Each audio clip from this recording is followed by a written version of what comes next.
Hello student, how are you? I hope you are doing well for your NEET examination. Today we are going to discuss security product and their elimination. ठीक है, यहाँ हम security product and elimination का discuss करने वाले हैं। Student आप मेरे बारे में जान सकते हैं, मेरा नाम ध्रुवन कुमार है और मेरा नीट 2024 में 661 स्कोर आया था। ठीक है, जो एक डिसेंट स्कोर है और मैं आज गवर्नमेंट मेडिकल कॉलेज में पढ़ रहा हूँ। ठीक है, यहाँ सबसे पहला पॉइंट मैं आपको जो दिया है, हम लोग का जो बॉडी है वो क्या क्या चीज़ को है ना एक्युमुलेट कर लेता है, तो uric acid, urea, ammonia, carbon dioxide, water, ions like Na+, K+, Cl- phosphate, sulphate वगैरह एक्युमुलेट कर लेता है। ये कैसे एक्युमुलेट कर लेता है? तो आइदर बाय मेटाबॉलिक एक्टिविटीज मतलब ब्रेक डाउन और फॉर्मिंग रिएक्शन के कारण, और बाय एक्सेस इंजेक्शन के कारण। कैसे? एक्सेस इंजेक्शन के कारण। ठीक है, इस चैप्टर में जो हमें जो पढ़ना है, स्पेशल पढ़ना है किसके बारे में? स्पेशली हमें पढ़ना है नाइट्रोजिनस वेस्ट के बारे में। कौन कौन सा नाइट्रोजिनस वेस्ट? तो हम लोग का अमोनिया हो गया, यूरिया हो गया और यूरिक एसिड हो गया। ये तीन नाइट्रोजिनस इंपॉर्टेंट नाइट्रोजिनस वेस्ट के बारे में हम लोग को पढ़ना है। ठीक है, तो स्टूडेंट सबसे पहले आपको अमोनिया, यूरिया, यूरिक एसिड का सॉल्युबिलिटी का ऑर्डर पूछेगा। ठीक है, तो अमोनिया सबसे ज़्यादा क्या होता है? हाईली सॉल्यूबल होता है। क्या होता है? अमोनिया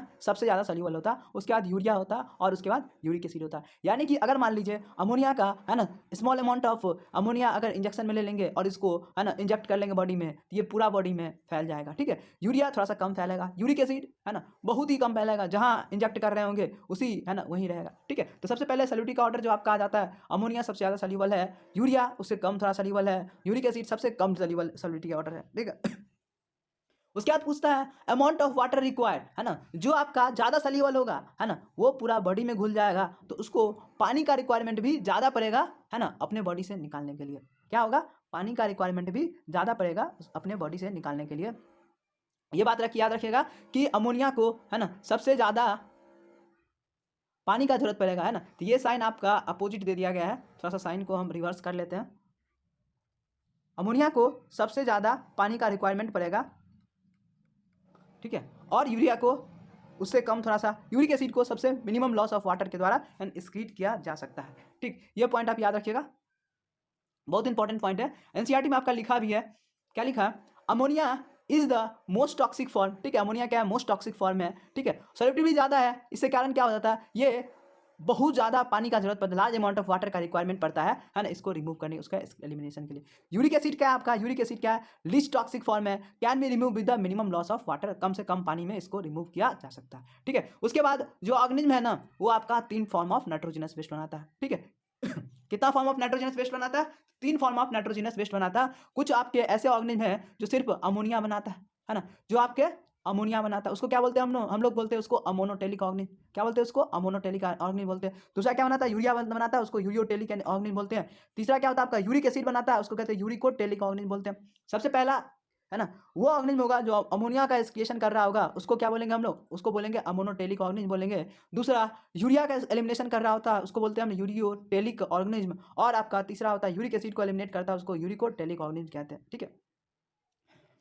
जो प्रोसेस होता है अमोनिया का एक्सक्रिएशन का उसको अमोनोटेलिज्म कहते हैं, जो प्रोसेस होता है अमोनिया का रिमूव करने का उसको अमोनोटेलिज्म कहते हैं, है ना। इसका एग्जाम्पल बहुत इंपॉर्टेंट है, इसका एग्जाम्पल बहुत इंपॉर्टेंट है ना। ये आपका स्टार क्वेश्चन है। ठीक है, नीट डायरेक्ट एग्जाम्पल पूछता है, नीट को ये कंसेप्ट नहीं जानना, नीट को जानना है एग्जाम्पल, है ना। तो अमोनोटेलिक ऑर्गेनिज्म का आप एग्जाम्पल याद रखिएगा। जो भी आपका बोनीफिश है ना, एक्वाटिक एम्फीबियंस है, एक्वाटिक इंसेक्ट है, वो सारा क्या हो जाएगा आपका? अमोनोटेलिक ऑर्गेनिज्म हो जाएगा, है ना। ये अमोनिया को कैसे रिमूव करता है? अमोनिया को रिमूव करता है ना कैसे? तो स्क्रेट बाय द डिफ्यूजन के थ्रू, है ना, अपने बॉडी सरफेस पे है ना और गिल सरफेस से रिमूव कर रहा होता है। कैसे रिमूव कर रहा होता है? तो अमोनियम आयन के फॉर्म में रिमूव कर, NH4+ के फॉर्म में रिमूव कर रहा होता है। ठीक है, यहाँ किडनी काम नहीं कर रहा होता रिमूवल के लिए। ठीक है, इसके बाद क्या होता है आपका? जो टेरेस्ट्रियल फॉर्म होता है, टेरेस्ट्रियल फॉर्म ऑफ ऑर्गेनिज्म जो होगा वो थोड़ा सा lesser toxic form excretory product बनाएगा या लेस सॉल्यूबल बनाएगा। ठीक है, ये चीज़ को याद रखिएगा। तो लेस सॉल्यूबल जो आपका बनता है वो आपका यूरिया होता है और यूरिक एसिड होगा। ठीक है, जो कि कंजर्वेशन ऑफ वाटर के लिए जरूरी है। ठीक है, जो आपका यूरिया रिलीज करने वाला ऑर्गेनिज्म होगा उसको बोलेंगे यूरियोटेलिक ऑर्गेनिज्म। क्या होता है? अमोनिया है ना जो बनता है, ठीक है, उसको यूरिया में कन्वर्ट कर दिया जाता है। किसमें? यूरियोटेलिकॉग्निन जो होता है ना, उसमें यूरिया में कन्वर्ट कर दिया जाता है। और कहाँ कन्वर्ट किया जाता है? तो लीवर में कन्वर्ट किया जाता है। बहुत इंपॉर्टेंट क्वेश्चन है, कहाँ कन्वर्ट किया जाता है, इस चीज़ को आप याद रखिएगा कि आपका अमोनिया को, है ना, अमोनिया को कन्वर्ट किया जाता है, यूरिया में कन्वर्ट किया जाता है और इसको स्टोर कर लिया जाता है। कहाँ पे? लीवर में, सॉरी, लीवर में कन्वर्ट कर लिया जाता है और इसका एलिमिनेशन के लिए किडनी का मदद लिया जाता है और इसका एलिमिनेशन के लिए हम लोग किडनी का मदद लेते हैं। ठीक है, कहता है कुछ, है ना, कुछ अमाउंट ऑफ यूरिया को रख लिया जाता है ना, किडनी मैट्रिक्स में, so that an concentration maintain रहे या ऑस्मोलिटी मेंटेन रहे।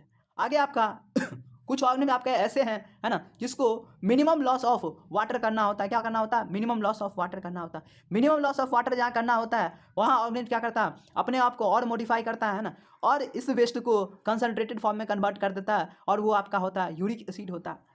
और इस ऐसे ऑर्गेनिज्म जो यूरिक एसिड के फॉर्म में एक्सक्रिएट कर रहा होता है उसको कहते हैं हम लोग यूरिकोटेलिक ऑर्गेनिज्म। क्या कहते हैं? यूरिकोटेलिक ऑर्गेनिज्म कह रहे होते हैं। क्या कह रहे होते हैं? यूरिकोटेलिक ऑर्गेनिज्म हम लोग कह रहे होते हैं। ठीक है, एग्जाम्पल बहुत इंपॉर्टेंट एग्जाम्पल याद रखिएगा। रेप्टाइल्स हो गए, बर्ड्स हो गए, लैंड स्नेल हो गए, आपके इंसेक्ट हो गए, ये सारे क्या होंगे? आपके यूरिक एसिड के फॉर्म में नाइट्रोजनस वेस्ट को रिमूव कर रहे होंगे। कैसे रिमूव करते हैं? पेस्ट एंड पैलेट के फॉर्म में रिमूव कर रहे होते हैं, मिनिमम लॉस ऑफ वाटर में। ठीक है, इस चीज़ को आप याद रखिएगा।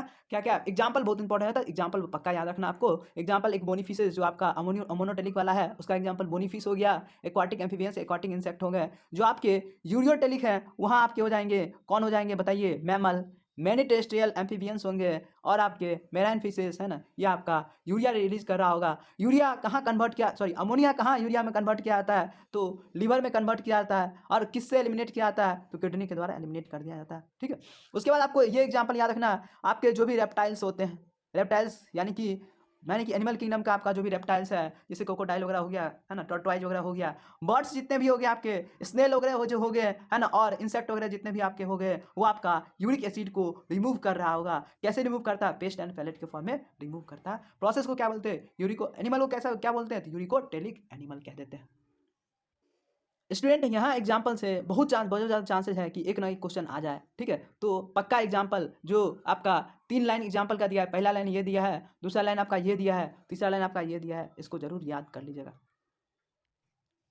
स्टूडेंट, इस पैराग्राफ में जो है आपको, है ना, ये बताया गया है कि अब जब आप एनिमल किंगडम का अलग अलग फाइलम के बारे में स्टडी कीजिएगा तो आपको अलग अलग स्केलेटरी ऑर्गन मिलेगा, है ना। क्या मिलेगा? तो सबसे पहला इनवर्टिब्रेट्स वगैरह जो होगा वहाँ पे आपको सिंपलर ट्यूबुलर फॉर्म ऑफ, है ना, स्केलेटरी ऑर्गन मिलेगा। जब आप वर्टिब्रेट्स की तरफ मूव करेंगे तो ये धीरे धीरे कम्प्लेक्स होते जाएगा और finally complex tubular form of excretory organ बनाएगा, जो आप किडनी कहलाता है बाद में जाके। क्या कहलाता है? किडनी कहलाता है। ठीक है, उसके बाद देखिएगा जो आपका सिंपलर फॉर्म ऑफ जो ट्यूबुलर स्ट्रक्चर होता है उसका एक एग्जांपल यहाँ पे दिया है, प्रोटोनेफ्राइडिया, है ना, और फ्लेम सेल। प्रोटोनेफ्राइडिया और फ्लेम सेल कहाँ पाया जाता है? तो प्रोटोनेफ्राइडिया फ्लेम सेल आपका प्लेटी हेलमेंट्स जो है आपका वहाँ पाया जाता है। पहले प्लेटी हेलमेंट्स को हम लोग फ्लैट वर्म भी कहते हैं, जिसका एक एग्जाम्पल प्लानेरिया लिख दिया। ठीक है, दूसरा और कहाँ पाया जाता है? तो रोटीफर्स में पाया जाता है। तीसरा कहाँ पाया जाता है? कुछ कुछ एनालिट्स होता है वहाँ भी पाया जाता है। और सेफेलोकॉडेट्स जो है आपका एम्फिएक्सस, वहाँ पे आपका क्या पाया जाता है? तो प्रोटोनेफ्राइडिया पाया जाता है। उसके बाद नेफ्राइडिया का एग्जांपल दिया। नेफ्राइडिया क्या कहाँ पाया जाता है? तो नेफ्राइडिया आपका अर्थवर्म हो गया और अदर एनालिट्स हो गया, वहाँ पाया जाता है। सम एनालिट्स में, है ना, ये याद रखिएगा, कुछ एनालिट्स जो है वहाँ पे आपका, है ना, प्रोटोनेफ्राइडिया है और फ्लेम सेल है, बाद बाकी में क्या है आपका? नेफ्राइडिया है। ठीक है, उसके बाद मालपिगियन ट्यूब्यूल कहाँ पाया जाता है? ये याद रखना आपको। तो मालपिगियन ट्यूब्यूल आपका, है ना, इंसेक्ट में पाया जाता है। कहाँ पाया जाता है? इंसेक्ट में पाया जाता है। इंसेक्ट लाइक कॉकरोच, है ना, वहाँ पाया जाता है। फिर आपको ये याद रखना है एंटीनल ग्लैंड और आपका ग्रीन ग्लैंड कहाँ पाया जाता है? एंटीनल ग्लैंड और ग्रीन ग्लैंड जो आपका, है ना, क्रस्टेशियंस लाइक प्रॉन में पाया जाता है। कहाँ पाया जाता है? क्रस्टेशियंस लाइक प्रॉन में पाया जाता है। ठीक है, उसके बाद एक टर्म आपको दिया है ऑस्मो रेगुलेशन। ठीक है, ऑस्मो रेगुलेशन क्या होता है? तो बॉडी में जो भी सॉल्ट और वाटर का मेंटेनेंस हो रहा होता है उसको हम लोग ऑस्मो रेगुलेशन के नाम से जानते हैं। सॉल्ट और वाटर का जो मेंटेनेंस होगा बॉडी में उसको हम लोग क्या कहेंगे? ऑस्मो रेगुलेशन कहेंगे। ठीक है, यही बात लिखा, प्रोटोनेफ्रिया प्राइमरीली कंसर्न विद आयनिक, आयनिक मतलब सॉल्ट का मेंटेनेंस, Na+ कितना रहेगा, K+ कितना रहेगा, है ना, इस चीज़ का मेंटेनेंस, और फ्लूइड वॉल्यूम मतलब, है ना, वाटर कितना है, इस चीज़ का मेंटेनेंस कौन कर रहेगा? तो ऑस्मो रेगुलेशन की मदद से करते हैं। ठीक है, कौन करता है? तो प्रोटोनेफ्राइडिया करता है। और कौन करता है? नेफ्राइडिया करता है। और आपका मालपिगियन ट्यूब्यूल भी यही कर रहा होता है, किडनी वगैरह भी यही कर रहा होता है। ठीक है, अब हम लोग जाने वाले हैं ह्यूमन एक्सक्रीटरी सिस्टम पे। ठीक है, ह्यूमन एक्सक्रीटरी सिस्टम में क्या क्या होता है आपका? तो ह्यूमन एक्सक्रीटरी सिस्टम में क्या क्या एक बार देख लीजिए, है ना। 2 किडनी है, एक साइड ये हो गया, एक आपका ये हो गया। दो यूरेटर है, क्या दो यूरेटर है, और आपका एक यूरिनरी ब्लैडर है और एक यूरेथ्रा है, ठीक है। तो ये सब मिलके है ना एक आपका एक्सक्रीटरी सिस्टम बनाता है, ठीक है। दो किडनी हो गया, तो ए पेयर ऑफ किडनी लिखा आपका एनसीईआरटी, क्या लिखा, ए पेयर ऑफ किडनी लिखा। दूसरा क्या लिखा, वन पेयर ऑफ यूरेटर, क्या लिखा NCERT, one pair of ureter. और आपका तीसरा लिखा यूरिनरी ब्लैडर, और चौथा लिखा यूरेटर्स, ठीक है, यूरेथ्रा, सॉरी, एक यूरेथ्रा, ठीक है, एक यूरेथ्रा है, एक यूरिनरी ब्लैडर, ये पेयर ऑफ किडनी है और यूरेटर्स है। इस चीज को इसके बाद आपका है ना किडनी के बारे में बताया। किडनी क्या है आपका, कैसा है, तो reddish brown bean shape structure है, जो कि सिचुएटेड कहाँ है, इस पॉइंट को याद रखिएगा प्लीज। क्या है ये, T12 से लेके है ना L3 रीजन पे सिचुएटेड है। कहाँ सिचुएटेड है, T12 से L3 रीजन में सिचुएटेड हो रहा होता है। T12 से L3 रीजन में आपका किडनी सिचुएटेड हो रहा होता है ना। इसी को लास्ट थोरैसिक से लंबर, थर्ड लंबर कहा जाता है। कहाँ होता है, तो dorsal inner wall of the abdominal cavity. कहाँ होता है, dorsal inner wall of the, ventral side में नहीं होता है, डॉर्सल साइड यानी कि पीछे वाला वॉल जो होता है वहाँ सिचुएटेड है। उसके बाद मेजरमेंट के बारे में आपको लिखा है, मेजरमेंट यानी कि लेंथ, ब्रेथ और थिकनेस कितना है। तो आपका जो लेंथ है 10 से 12 सेंटीमीटर है, जो आपका विड्थ है 5 से 7 सेंटीमीटर का है, और आपका थिकनेस 2 to 3 सेंटीमीटर का है। एवरेज वेट 120 से है ना 170 ग्राम है, ठीक है। उसके बाद आपका एनसीईआरटी लिखता है हमारा जो किडनी है उसका दो सरफेस है, एक कनकेव सरफेस है और एक कन्वेक्स सरफेस है, ठीक है, एक कनकेव सरफेस और एक कन्वेक्स सरफेस। कनकेव सरफेस है उसको इसने बोला है ना, यहाँ पे क्या होता है, हाइलम होता है, क्या होता है, हाइलम होता है ना। Toward the centre of the inner concave surface of the kidney is a notch, एक नॉच प्रेजेंट है जिसको हाइलम कहते हैं, है ना। हाइलम के थ्रू हम लोग किडनी के अंदर जा सकते हैं, ठीक है। किडनी के अंदर इसके थ्रू क्या क्या जाता है, तो यूरेटर्स जाता है, ब्लड वेसल्स जाता है ना, और नर्व्स वगैरह एंटर कर रहा होता है, ठीक है। हाइलम के जस्ट अंदर जो जाएंगे तो हमें मिलेगा रीनल पेल्विस मिलेगा। रीनल पेल्विस क्या रहता है, रीनल पेल्विस पे प्रोजेक्ट रहता है ना, कैलिक्स प्रोजेक्ट रहता है, ठीक है। तो है ना इस चीज को आप अगले वाला फिगर में देख सकते हैं। हम चलिए अगले वाला फिगर में ले जाते हैं। आपका ये हो गया हाइलम वाला रीजन हो गया। हाइलम के जस्ट अंदर आए तो ये आपका क्या कहलाएगा, तो रीनल पेल्विस। रीनल पेल्विस में क्या लगा रहता है, रीनल पेल्विस में कैलिक्स वगैरह लगा रहता है, क्या लगा होता है, कैलिक्स वगैरह लगा रहता है। कैलिक्स पे क्या रहता है, तो मेडुलरी पैरामीटर रहता है, क्या रहता है, मेडुलरी पैरामीटर रहता है। इस चीज को आप याद रखिएगा, ठीक है, मेडुलरी पैरामीटर होता है, ठीक। तो क्या बोला एनसीईआरटी बोला आपका, है ना, क्या है, हाइलम है, हाइलम के जस्ट अंदर जाएंगे तो क्या मिलेगा, रीनल पेल्विस मिलेगा। रीनल पेल्विस एक ब्रॉड एरिया है, इस चीज को देख सकते हैं, ये आपका रीनल पेल्विस कहलाएगा। रीनल पेल्विस में क्या लगा आपका, कैलिक्स वगैरह लगा, क्या लगा, कैलिक्स लगा, ठीक है। कैलिक्स पे क्या लगा, मेडुलरी पैरामीटर लगा, क्या लगा, मेडुलरी पैरामीटर लगा, ठीक। तो आप कैलिक्स याद रखना आपको, है ना। रीनल पेल्विस आपको याद रखना, रीनल पेल्विस कहाँ होता है, कैलिक्स वगैरह कहाँ होता है, ठीक है। जो आउटर कवरिंग होता है किडनी का उसको हम लोग कैप्सूल कहते हैं। कैप्सूल के अंदर दो रीजन होता है, एक है ना कॉर्टेक्स वाला रीजन होता है और दूसरा मेडुला वाला रीजन होता है। जो आपका कॉर्टेक्स वाला रीजन है वो आउटर सरफेस पे होता है, आउटर साइड होता है, उसको आउटर कॉर्टेक्स कहते हैं। जो मेडुला वाला रीजन है वो इनर साइड में होता है, इनर मेडुला कहते हैं, ठीक है। जो मेडुला वाला रीजन है ना वो कंटिन्यूस नहीं होता, देख सकते हैं आप यहाँ पे कंटिन्यूस नहीं है। मेडुला वाला रीजन ये वाला रीजन है जो कि आपके कंटिन्यूस नहीं है, एक दूसरे के कंटिन्यूस नहीं है, ठीक है। तो एनसीईआरटी आपका लिखता है जो आपका मेडुला वाला रीजन है ना, वो डिवाइडेड रहता है, छोटा छोटा पार्ट में डिवाइडेड रहता है, कॉनिकल मास्क बनाता है ना। क्या उसको क्या कहा गया, मेडुलरी पैरामिड कहा गया, मेडुलरी पैरामिड है जो कहाँ होता लगा, तो कैलिक्स पे लगा होता है, ठीक है। उसके बाद आपका लिखता है एनसीईआरटी ये लिखता है कि कॉर्टेक्स का कुछ रीजन है ना धंसा हुआ रहता है। कहाँ धंसा हुआ रहता है, तो मेडुला रीजन में धंसा हुआ रहता है। इस धंसा हुआ पोर्शन को हम लोग कहते हैं रीनल कॉलम या कॉलम ऑफ बॉटनी। क्या बोलते हैं, इससे धंसा हुआ रीजन को हम लोग बोलते हैं रीनल कॉलम या कॉलम ऑफ बॉटनी, ठीक है। रीनल कॉलम और कॉलम ऑफ बॉटनी आपका बहुत इंपॉर्टेंट। एनसीईआरटी क्या लिखता है, एनसीईआरटी लिखता है द कॉर्टेक्स, है ना, cortex extend in between the medullary pyramid are as renal column, उसको कहते हैं कॉलम ऑफ बॉटनी या रीनल कॉलम। इसको याद रखिएगा अच्छे से, ठीक है। उसके बाद आपका एनसीईआरटी कहता है जो भी आपका किडनी है ना, वहाँ इच किडनी में कितना नेफ्रॉन होता है, तो 1 मिलियन नेफ्रॉन होता है। कितना नेफ्रॉन, 1 मिलियन नेफ्रॉन। एक किडनी में अगर मान लीजिए 1 मिलियन नेफ्रॉन है आपका, तो दो किडनी में कितना हो जाएगा, 2 मिलियन नेफ्रॉन हो जाएगा, ठीक है। आगे एनसीईआरटी लिखा है ना, ये आपका स्ट्रक्चरल एंड फंक्शनल यूनिट बनाता है, किसका, है ना, नेफ्रॉन आपका स्ट्रक्चरल एंड फंक्शनल यूनिट बनाता है, किसका, तो स्केटरी सिस्टम या किडनी का। ये चीज याद रखिएगा, है ना। एक नेफ्रॉन अब दिया है, बात क्या किया है, तो नेफ्रॉन के बारे में बात किया है। नेफ्रॉन के पास दो पार्ट होता है, क्या होता है, दो पार्ट होता है। एक होता है ग्लोमेरुलस, दूसरा होता है रीनल टिब्यूल। क्या क्या होता है, एक होता है ग्लोमेरुलस, दूसरा होता है रीनल टिब्यूल। ग्लोमेरुलस क्या होता है, ग्लोमेरुलस आपका है ना ये ब्लड वेसल्स जो गुच्छा होता है उसको हम लोग कहते हैं ग्लोमेरुलस। ग्लोमेरुलस क्या होता है? ग्लोमेरुलस आपका कुछ नहीं, ब्लड वेसल्स का जो गुच्छा होता है उसको हम लोग ग्लोमेरुलस कह रहे होते हैं। जो भी आपका ये स्ट्रक्चर है वो आपका ग्लोमेरुलस में आ जाएगा, ठीक है। दूसरा आपका रीनल ट्यूब्यूल आपका हो जाएगा। रीनल ट्यूब्यूल ये वाला पोर्शन हो गया, ठीक है। ये वाला पोर्शन जितना भी आपका ये वाला पोर्शन है वो आपका रीनल ट्यूब्यूल में आ जाएगा। किस में आ जाएगा स्टूडेंट? रीनल ट्यूब्यूल में, ठीक है। तो दो पोर्शन है, एक ग्लोमेरुलस, दूसरा आपका क्या है? रीनल ट्यूब्यूल है। इस चीज को याद रखिएगा, ग्लोमेरुलस और रीनल ट्यूब्यूल, ठीक है। ग्लोमेरुलस के बारे में क्या लिखता है? Is a tuft of capillaries, है ना। कैपिलरीज का गुच्छा है, क्या है? कैपिलरीज का गुच्छा है। कैपिलरीज का गुच्छा है यानी कि जो भी आपका ब्लड वेसल्स है जिसमें ब्लड आएगा, है ना, फिल्टर होना होगा उसको, उसी का गुच्छा है, ठीक है। Form by the efferent arteriole, है ना, a fine branch of renal artery, मतलब एफरेंट आर्ट्रियोल से आके बनता है, जो कि आपका रीनल आर्टरी का एक ब्रांच है। ब्लड फ्रॉम द ग्लोमेरुलस, है ना, ग्लोमेरुलस से क्या होगा? इफरेंट आर्ट्रियोल की तरह, इफरेंट आर्ट्रियोल के थ्रू, है ना, दूर चल जाएगा। लिखा है ना, एफरेंट आर्ट्रियोल के थ्रू ब्लड आएगा और इफरेंट आर्ट्रियोल के थ्रू, है ना, दूर चल जाएगा, ठीक।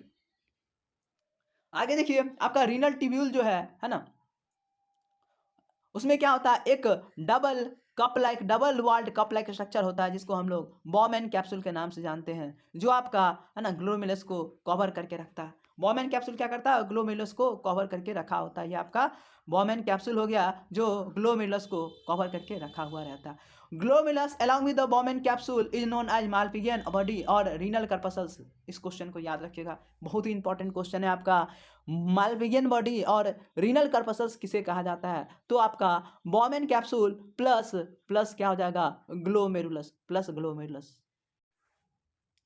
स्टूडेंट आपका मालपिगियन बॉडी और रीनल corpuscles जो है ये बहुत ही इंपॉर्टेंट है ना। ये कैसे बना होता है आपका? तो ये बना होता है आपका ग्लोमेरुलस और बॉमैन कैप्सूल से आपका बना हुआ होता है। इस चीज़ को याद रखिएगा, ठीक है, ठीक है। हम लोग ग्लोमेरुलस के बारे में डिटेल में पढ़ लिए। ग्लोमेरुलस में क्या क्या होता है आपका? ग्लोमेरुलस में आपका एफरेंट आर्ट्रियोल होता है और आपका क्या होता है? कैपिलरीज और ब्लड वेसल्स होता है और इफरेंट आर्ट्रियोल होता है, ठीक है। ये सारा पार्ट किसका था? आपका ग्लोमेरुलस वाला रीजन का था। इसके बाद आपको पढ़ना है रीनल ट्यूब्यूल। क्या पढ़ना है? Renal tubule. एक बार आपको हम फिगर के माध्यम से बता देते हैं, ठीक है। तो रीनल ट्यूब्यूल में सबसे पहला पार्ट जो है, जो आपका एक कप लाइक स्ट्रक्चर बनाता है, इसमें डबल वॉल है, जिसको हम क्या कहते हैं? बॉमैन कैप्सूल के नाम से जानते हैं। किस नाम से जानते हैं? बॉमैन कैप्सूल के नाम से जानते हैं। इसके बाद जो है ना फर्स्ट पार्ट है जो कोवुलेटेड वाला रीजन बताता है, उसको हम लोग कहते हैं प्रॉक्सिमल कोवुलेटेड ट्यूब्यूल, ठीक है। उसके बाद जो नीचे आते हुआ एरिया है और ऊपर जाता हुआ एरिया है, इसको हम लोग कहते हैं लूप ऑफ हेनली। क्या कहते हैं? Loop of Henley. इसमें क्या है? एक डिसेंडिंग लिम्ब वाला पोर्शन है और एक असेंडिंग वाला पोर्शन है। फिर आपका इसके बाद मतलब लूप ऑफ हेनली के पास, है ना, फिर से एक कोवुलेटेड वाला एरिया मिलता है, जिसको हम लोग कहते हैं डिस्टल कोवुलेटेड ट्यूब्यूल, है ना। ये सारा पार्ट आपका रीनल ट्यूब्यूल का, है ना, पार्ट है। क्या क्या पार्ट है? तो एक आपका बॉमैन कैप्सूल है, दूसरा प्रॉक्सिमल कोवुलेटेड ट्यूब्यूल है, तीसरा लूप ऑफ हेनली है और चौथा आपका डिस्टल कोवुलेटेड ट्यूब्यूल है। डिस्टल कोवुलेटेड ट्यूब्यूल जो है फाइनली आपका कहाँ खुलता है? तो कलेक्टिंग डक्ट में खुल रहा होता है, ठीक है। इस चीज़ को याद रखना आपको। यही बात लिखा है एनसीईआरटी। क्या लिखता है? The renal tubule begins with the double wall cup like structure, जो double walled cup like structure होता है, जिसको हम लोग बॉमैन कैप्सूल के नाम से जानते हैं। इसके बाद जिसमें क्या होता है? इंक्लोज हो रहा होता है आपका ग्लोमेरुलस, इंक्लोज हो रहा था। Glomerulus along with Bowman capsule जो है आपका मालपिगियन बॉडी और रीनल corpuscles बनाता है। The tubular continues further to form the proximal convoluted tubule बनाता है। प्रॉक्सिमल कोवुलेटेड ट्यूब्यूल आपका फिर से, है ना, लूप ऑफ हेनली में खुलेगा।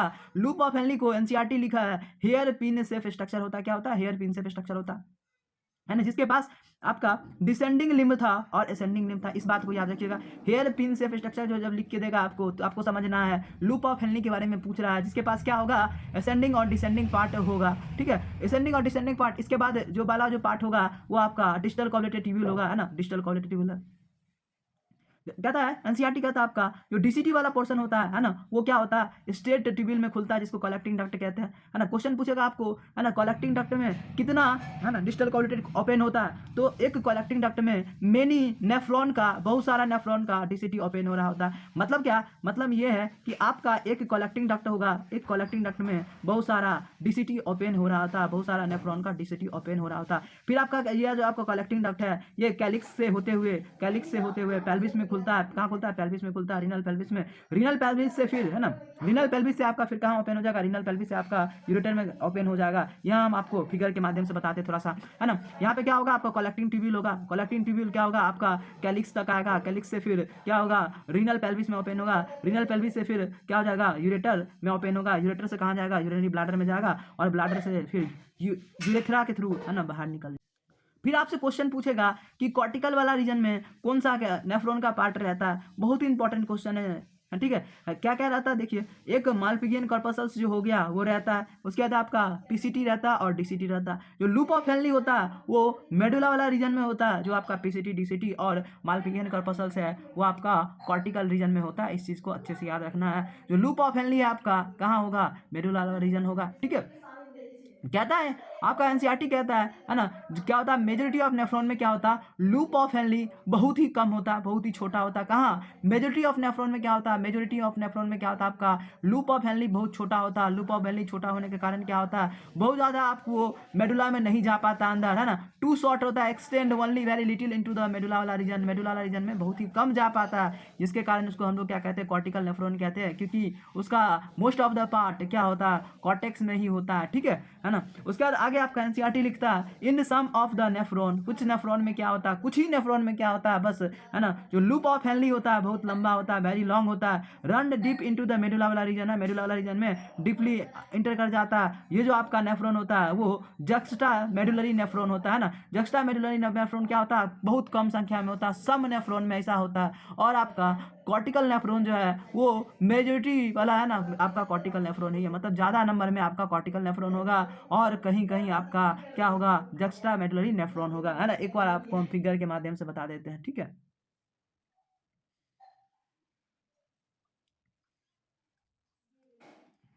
स्टूडेंट, मेजोरिटी ऑफ नेफ्रॉन में ऐसा होता है कि आपका जो आपका बॉमेन कैप्सूल है, प्रॉक्सिमल कॉवलेटेड ट्यूब्यूल है ना, और लूप ऑफ हेनली जो है बहुत ही कम मेडुला रीजन में जा रहा होता है ना, सुपरफिशियल रीजन में ही आपका लूप ऑफ हेनली रह जाता है, ठीक है। और पीसीटी आपका है ना कॉर्टेक्स वाला रीजन में है, ठीक है। दूसरा नेफ्रॉन कुछ ऐसा है जहाँ पे लूप ऑफ हेनली बहुत इनर मेडुला तक जाता है, ठीक है, और फिर वो पीसीटी बना रहा होता है, ठीक है। तो ऐसे नेफ्रॉन जिसमें लूप ऑफ हेनली बहुत इनर पार्ट तक जाता है उसको हम लोग जक्स्टा ग्लोमेरुलर नेफ्रॉन कहते हैं। जो आपका ऊपर ही रह जाता है उसको हम लोग कॉर्टिकल नेफ्रॉन के नाम से जानते हैं, कॉर्टिकल नेफ्रॉन के नाम से जानते हैं।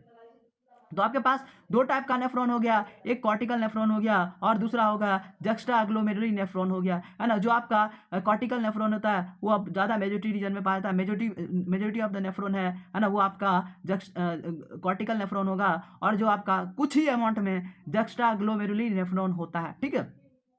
आपको ये याद रखना है कि majority of the concentration of water या majority of the concentration of जो यूरिन होगा वो इसके थ्रू होता है। कंजर्वेशन ऑफ वाटर मेजोरिटी किससे होगा, तो इससे ही होगा, ठीक है। ये आपका ज़्यादा वाटर को कंजर्व नहीं कर पाता, ये वाटर को कंजर्व करने के लिए रिस्पॉन्सिबल होता है, ठीक है। स्टूडेंट, कॉर्टिकल नेफ्रॉन और जक्स्टा ग्लोमेरुलर नेफ्रॉन के पास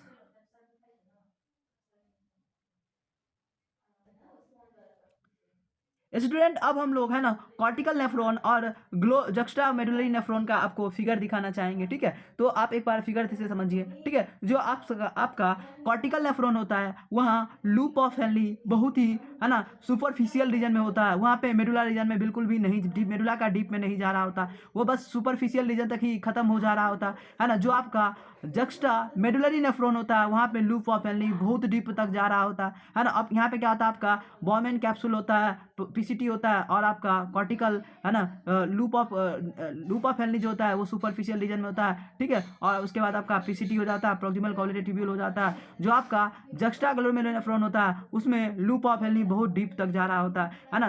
स्टूडेंट, आपको ये याद रखना है कि मेजोरिटी ऑफ द नेफ्रॉन जो होता है आपका कॉर्टिकल नेफ्रॉन होता है ना। माइनॉरिटी ऑफ नेफ्रॉन मतलब कम रीजन में कम जो होता है वो आपका जक्स्टा मेडुलरी नेफ्रॉन होता है, ठीक है।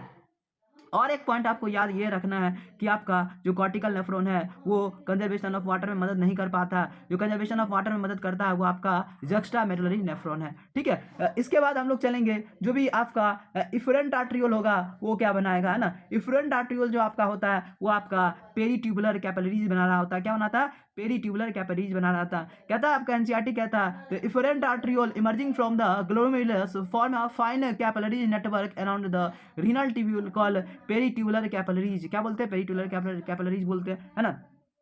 उसके बाद क्या लिखता है, ए माइन्यूट, है ना, वेसल्स ऑफ दिस नेटवर्क, मतलब पेरीट्यूबुलर कैपिलरीज का ही एक वेसल्स ऐसा होता है जो रन कर रहा होता है पैरेलल में, है ना, रन कर रहा था पैरेलल में, किसके पैरेलल में, तो लूप ऑफ हेनरी के पैरेलल में रन कर रहा होता और यू शेप स्ट्रक्चर बनाता है, जिसको हम लोग कैसे भाषा रेक्टा के नाम से जानते हैं, है ना। भाषा रेक्टा कहाँ प्रेजेंट होता है, भाषा रेक्टा आपका जक्स्टा मेडुलरी नेफ्रॉन में ज़्यादातर प्रेजेंट होता है और कम होता है या हाईली रिड्यूस होता है, कहाँ, कॉर्टिकल नेफ्रॉन में आपका रिड्यूस होता है या हाईली, है ना, एब्सेंट होता है। आपको एक बार फिगर के माध्यम से समझा देते हैं। देखिए स्टूडेंट, जो आपका इफरेंट आर्ट्रियोल था वो आपका सब मिला के, है ना, एक नेटवर्क बनाएगा। इस नेटवर्क को हम लोग क्या कहते हैं, इस नेटवर्क को हम लोग पेरीट्यूबुलर कैपिलरीज के नाम से जानते हैं। इस नेटवर्क को हम लोग क्या कहते हैं, पेरीट्यूबुलर कैपिलरीज के नाम से, मतलब पूरा भी जितना भी ब्लड वेसल्स है इसको हम लोग क्या कहते हैं, पेरीट्यूबुलर कैपिलरीज कहते हैं, ठीक है। उसमें से एक वेसल्स ऐसा है जो आपका, है ना, जो असेंडिंग लूप ऑफ हेनरी है और डिसेंडिंग लूप ऑफ हेनरी है, उसके पैरेलल चल रहा होता है। इस वेसल्स को हम लोग, है ना, भाषा रेक्टा के नाम से जानते हैं, ठीक है।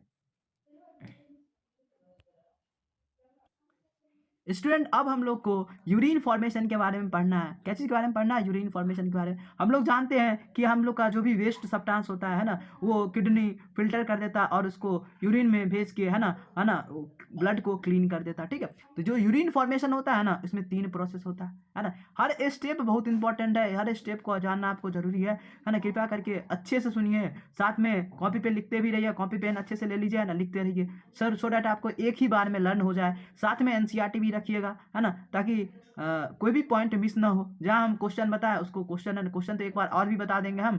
फिलहाल अभी आप सबसे पहले कॉपी पेन लेके बैठ जाइए ताकि एक भी कंसेप्ट आपका मिस ना हो, साथ में लिखते रहिए।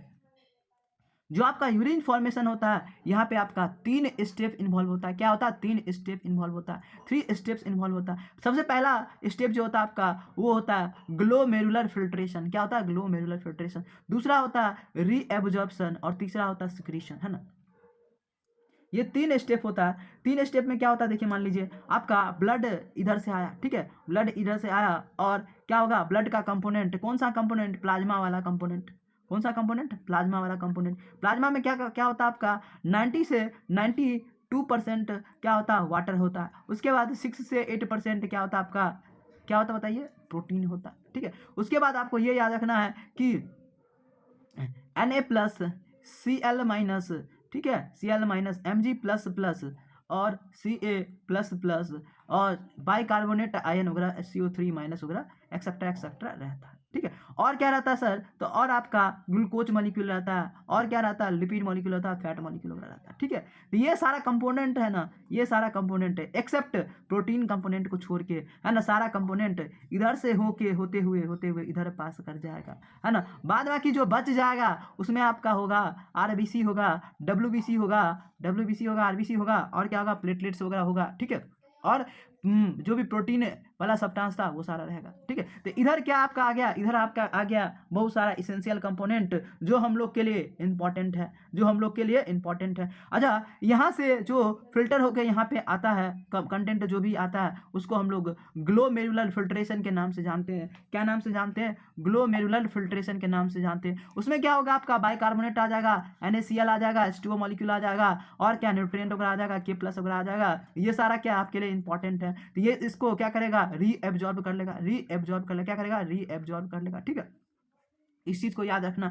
फिर आपका क्या होगा, जो आपके लिए इसेंशियल नहीं होगा, मान लीजिए, और बॉडी में पड़ा हुआ है पहले से, NH3 वगैरह इसेंशियल नहीं है लेकिन बॉडी में पड़ा हुआ है, तो इसको इस पाइपलाइन स्ट्रक्चर में डाल दिया जाएगा। इस पाइपलाइन स्ट्रक्चर में आपका जो भी होगा वो आपका यूरिन का फॉर्मेशन करेगा। क्या चीज़ करेगा स्टूडेंट, यूरिन का फॉर्मेशन करेगा। ये पाइपलाइन में जो भी बच जाएगा आपका यूरिन बन जाएगा, और पाइपलाइन से जो भी बच के निकल जाएगा वो आपका बॉडी में आ जाएगा। ये वाला रीजन जो भी आपका, वो आपका बॉडी का रीजन है और पाइपलाइन का जो भी आपका रीजन है वो आपका यूरिन फॉर्मिंग रीजन है ना। इसमें जो भी आपका कंटेंट बच जाएगा वो यूरिन के फॉर्म में बॉडी से निकाल दिया जाएगा, और जो इससे बाहर निकाल दिया गया वो हमारे बॉडी के लिए इंपॉर्टेंट है, इसलिए इसको यूरिन में नहीं डाला जाएगा, ठीक है। ये आपका H+ जो है आपका क्या होता है, एसिडिक इन्वायरमेंट कैरी बनाता है, जबकि हमारे बॉडी का जो pH होता है, ब्लड का pH होता है ना, वो होता है 7.35 से 7.45। जो हमारा बॉडी होता है वो क्या होता है, बेसिक मीडियम पे काम करता है, और ये आपका एसिडिक मीडियम बना रहा था, इसलिए इसको इसमें डाल दिया गया, है ना। फिर अमोनिया जो होता है ये आपका क्या है, नाइट्रोजनस वेस्ट है। नाइट्रोजनस वेस्ट को भी इसमें डाल देगा। नाइट्रोजनस वेस्ट मतलब जो भी आपका प्रोटीन वगैरह तोड़ के बनता है, अमीनो ग्रुप है ना, तो अमीनो ग्रुप को इसमें डाल दिया जाएगा। अमीनो ग्रुप हमारे इंपॉर्टेंट नहीं है, ठीक है, इस चीज़ को याद रखना है।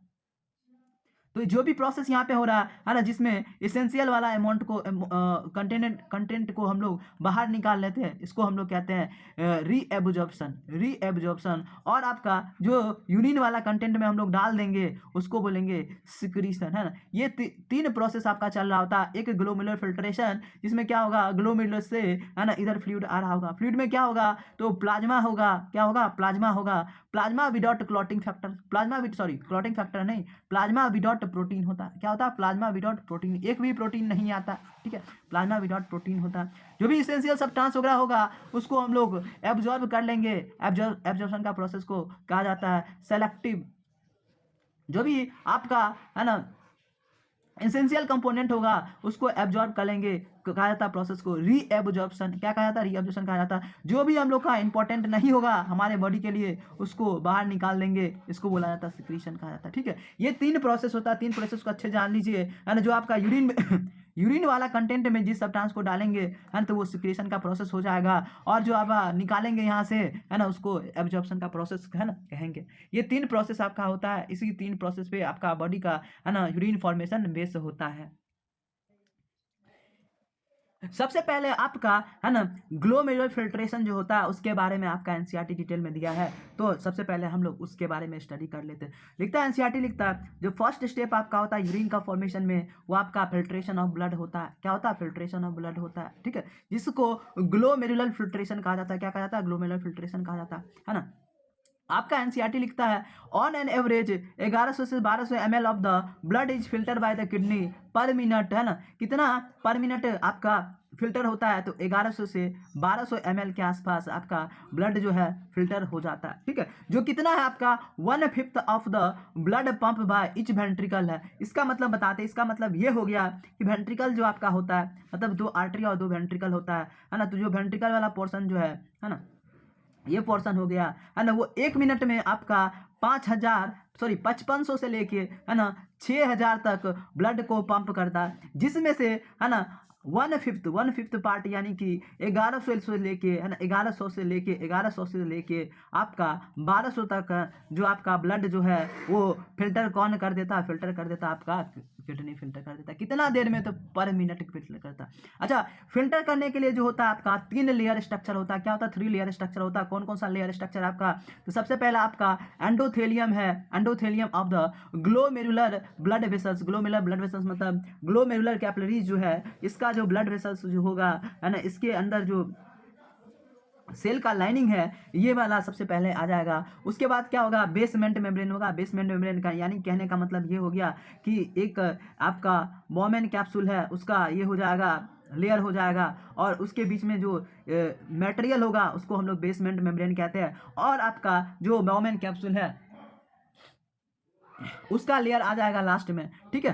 तो बॉमेन कैप्सूल का है ना एपिथेलियल लाइनिंग और आपका एंड बेसमेंट मेम्ब्रेन हो गया, और ग्लोमेरुलस का एंडोथेलियम हो गया। ये 3 लेयर होता है जिससे ब्लड को पास होना पड़ता है ना। तो ये चीज़ को अच्छे से याद रखिएगा कि ब्लड को सबसे पहले फिल्टर होने के लिए 3 मेम्ब्रेन से पास होना पड़ता है। किडनी के अंदर 3 मेम्ब्रेन होता है। एक होता है ग्लोमेरुलस ब्लड वेसल्स जो होता है उसका लाइनिंग होता है। दूसरा आपका क्या होता है, तो epithelial lining of the Bowman capsule होता है। और तीसरा बेसमेंट मेम्ब्रेन होता है। बेसमेंट मेम्ब्रेन दोनों को सपोर्ट कर रहा होता है, तो उसका लाइनिंग होता है। जो आपका बॉमेन कैप्सूल का जो एपिथेलियल लाइनिंग है वहाँ पे सेल जो होता है वो स्पेशल सेल होता है, उसको कहा जाता है पोडोसाइट कहा जाता है। पोडोसाइट क्या करता है, छोटा छोटा पोर बनाता है ना, कुछ ऐसे अरेंज रहता है जिससे क्या होता है स्लिट पोर बन जाता है, छोटा छोटा पोर बन जाता है। छोटा छोटा पोर से क्या होता है, ब्लड का फिल्ट्रेशन वगैरह हो रहा होता है अच्छे से, है ना। तो आपका पोडोसाइट सेल है, पोडोसाइट सेल कहता है क्या, इंट्रिकेट मैनर में अपने आप को अरेंज करता है, जिससे क्या होता है माइन्यूट स्पेस बन जाता है। माइन्यूट स्पेस जो बन जाता है जिसको हम लोग फिल्ट्रेशन स्लिट और स्लिट पोर के नाम से जानते हैं। उसके बाद एनसीईआरटी लिखता है, blood is filtered so finely. इस लाइन को अच्छे से याद रखिएगा, है ना, 5 स्टार पॉइंट मार्क कर लीजिए अपने बुक में, है ना। ब्लड इतने अच्छे से फिल्टर किया जाता है जिससे क्या होता है सारा कंपोनेंट पास कर जाता है, किसका, प्लाज्मा का।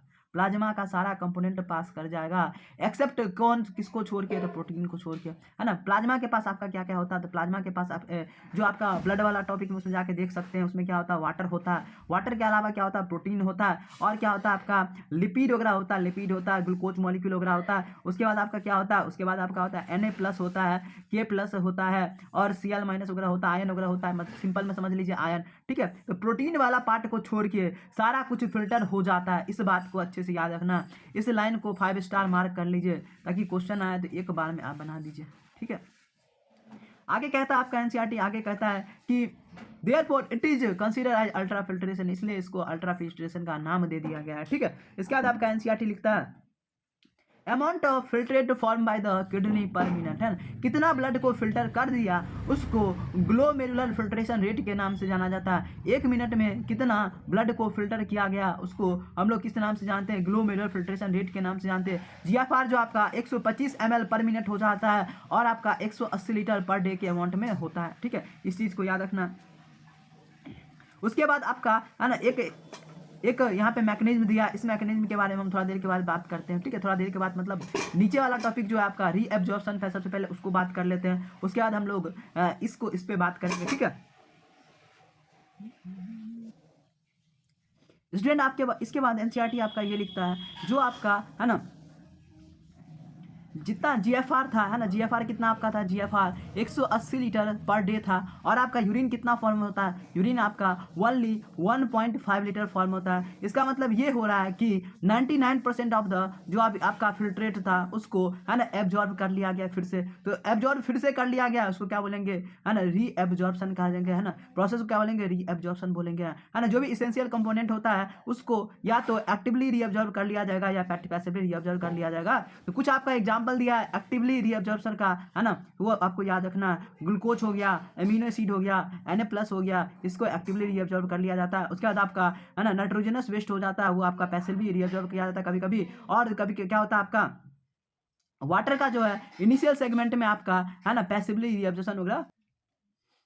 उसके बाद आपका एनसीईआरटी ये लिखता है कि कुछ आपका कंपोनेंट ऐसे होते हैं जैसे H+ हो गया, K+ हो गया, अमोनिया हो गया, है ना, जिसको मतलब बॉडी में कोई ज़रूरत नहीं है, उसको क्या किया जाता है, सिक्रीट कर दिया जाता है, बाहर फेंक दिया जाता है। बाहर फेंक दिया मतलब ट्यूब्यूल वाला पोर्शन में डाल दिया जाएगा। ट्यूब्यूल वाला पोर्शन में डालने का जो प्रोसेस होता है उसको हम लोग सिक्रीशन का नाम दे देते हैं, है ना। तो ये बात आपका एनसीईआरटी किया है कि सबसे पहले आपका क्या होगा, तो ग्लोमेरुलर फिल्ट्रेशन होगा, उसके बाद आप रीअब्जॉर्प्शन होगा, उसके बाद सिक्रीशन होगा, ठीक है। उसके बाद यहाँ पे आपका दिया है, जब भी आपका, है ना, जीएफआर में डिफॉर्मिटी आएगा तो अब हमारा बॉडी क्या करेगा, इसके बारे में बता। यहाँ का जो पैराग्राफ है उसमें आपको एनसीईआरटी ये बताया है कि हमारा बॉडी जीएफआर को कैसे मेंटेन करता है ना। तो जीएफआर में मेंटेन करने के लिए हमारा किडनी के पास, है ना, एक स्पेशल अपरेटस है या एक स्पेशल रीजन है जिसको हमारा स्पेशल अपरेटस को JGA अपरेटस कहा जाता है या जक्स्टाग्लोमेरुलर अपरेटस कहा जाता है ना। सबसे पहला क्वेश्चन यहाँ से ये हो जाता है कि आपका जक्स्टाग्लोमेरुलर, है ना, जो आपका अपरेटस है वो बनता कैसे है। तो जक्स्टाग्लोमेरुलर अपरेटस है, एनसीईआरटी लिखता है वो distal convoluted tubule and afferent arteriole के बीच में बनता है ना। तो डिस्टल कोवलेटेड ट्यूब्यूल आप देख सकते हैं आपका, है ना, ये वाला पोर्शन जो है, मतलब ये वाला रीजन जो आपका DCT हो गया, है ना, पहला किडनी का, और ये वाला रीजन जो आपका हो गया, जो आपका ये वाला पोर्शन है वो आपका क्या हो गया, एफरेंट आर्ट्रियोल हो गया, है ना। एफरेंट आर्ट्रियोल और DCT एक कांटेक्ट में आता है और JGA बनाता है, क्या बनाता है, JGA आपका क्या बनाएगा, JGA आपका रेनिन बनाता है। रेनिन क्या करता है, रेनिन क्या करता है, रेनिन क्या करता है, तो रेनिन कंट्रैक्ट करवा देता है ब्लड वेसल्स को, और आपका ब्लड प्रेशर को इंक्रीज कर देता है। ग्लोमेरुलर ब्लड फ्लो इंक्रीज हो जाएगा, ब्लड प्रेशर को इंक्रीज होते ही ग्लोमेरुलर ब्लड फ्लो इंक्रीज हो जाएगा, जिससे क्या होगा, आपका GFR इंक्रीज हो जाएगा, है ना। स्टूडेंट अब हमें इस चैप्टर में फंक्शन ऑफ रीनल ट्यूब्यूल के बारे में पढ़ना है, ठीक है। ये यहाँ से बहुत इंपॉर्टेंट क्वेश्चन आता है, जरूर इसको अच्छे से एक बार, है ना, रिवीजन करके जाएं। बहुत ही लिमिटेड लाइन है जिसको आपको याद करना है, ठीक है। उससे पक्का है कि एक ना एक क्वेश्चन आ ही जाता है आपको, ठीक है। तो सबसे पहला आपका जो है वो है प्रोक्सिमल कोवलेटेड ट्यूब्यूल। क्या है आपका, प्रोक्सिमल कोवलेटेड ट्यूब्यूल। प्रोक्सिमल कोवलेटेड ट्यूब्यूल मतलब बॉयमैन कैप्सूल के जस्ट बाद वाला जो आपका ट्यूब्यूल था वो आपका प्रोक्सिमल कोवलेटेड ट्यूब्यूल था। प्रोक्सिमल कोवलेटेड ट्यूब्यूल क्या चीज़ से, कौन सा एपिथेलियम का लाइनिंग होता है, इस ये क्वेश्चन कई बार आया है। तो आप ये बहुत जरूरी बहुत जरूर से जरूर याद रखिएगा कि आपका simple cuboidal brush border epithelium जो होता है वो इसको लाइन कर रहा होता है। प्रॉक्सिमल कॉलेटी ट्यूब्यूल को लाइन करने वाला जो सेल जो होता है वो आपका simple cuboidal brush border epithelial lining से लाइन कर रहा होता है। ठीक है, ठीक है, पहला ये याद रखिएगा। ठीक है, क्या करता है, इंक्रीज कर रहा होता है सरफेस एरिया को रीअब्जॉर्प्शन, मतलब जो भी इंपॉर्टेंट केमिकल लाइक SCO3- होगा और ग्लूकोज मॉलिक्यूल वगैरह होगा, K+ मॉलिक्यूल वगैरह, ये सब आपका इंपॉर्टेंट है आपके बॉडी के लिए, तो रीअब्जॉर्ब कर रहा होगा इसको। उसके बाद क्या लिखता है, सेकंड पॉइंट कहता है 70 to 80% जो इलेक्ट्रोलाइट्स है ना, वो आपका प्रॉक्सिमल कॉलेटी ट्यूब्यूल से रीअब्जॉर्ब किया जाता रहता है। ये बात को सेकंड पॉइंट ये याद रखिएगा। ठीक है, थर्ड पॉइंट ये है कि आपका जो भी यूरिन का pH वगैरह है, आयनिक बैलेंस वगैरह है, इसमें भी ये बहुत इंपॉर्टेंट रोल प्ले करता है। कैसे रोल प्ले करता है, क्योंकि ये सिक्रीट करता रहता है हाइड्रोजन आयन को, अमोनियम आयन को किस में डालते रहता है, फिल्ट्रेट में डालते रहता है। मतलब ट्यूब्यूल वाला पोर्शन जो आपका होता है ना, ट्यूब्यूल के अंदर वाला जो पोर्शन होता है उसमें डालते रहता है ना। और एब्जॉर्प्शन किसका करता रहता है, SCO3-।